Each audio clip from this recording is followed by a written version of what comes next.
Ilusio eta mimo handiarekin prestatzen dugu udalak, herriko baserritarrak eta artisauak eta Zizurkilgoiko festa batzordeen artean. Baina aurtengo azoka besteak baino bereziago izango da. Horren arrazoia, baserriko argia eskulturaren 10. urteurrena da. Horregatik, Alaitz Ormazabalek kultura zinegotziak azalduko dizue zertan datzan. Hemen ikusi dezakezuen eskultura Juan Gorriti artistak egin zuen, Ebel emakume baserritaren elkarteak eskatuta.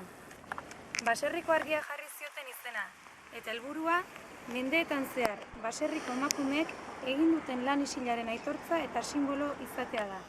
Igandean, bistaratuko den plakak dioen bezala, gure baserriak ez ezik, gure kultura, hizkuntza eta ohituren sua biziri mantentzeko egin duten lan isila.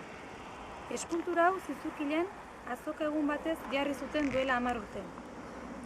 Udaletik, aurtengo azoka antolatzen hasi ginenean, jabetu ginen urte borobil horretaz, eta pentsatu genuen aitzakea bikaina izan zitekeela aurreko urteetan ahaztuta egon den eskulturari duintasuna eman eta simbolo gisa duen balioa berreskuratu zein indartzeko.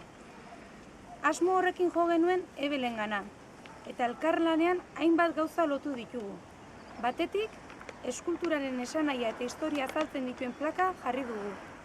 Hemendik pasatzen den orok, Zizurkilgo zein Euskal Herriko emakumeek baserrien mendeetan egin duten lanaren berri izan dezaten.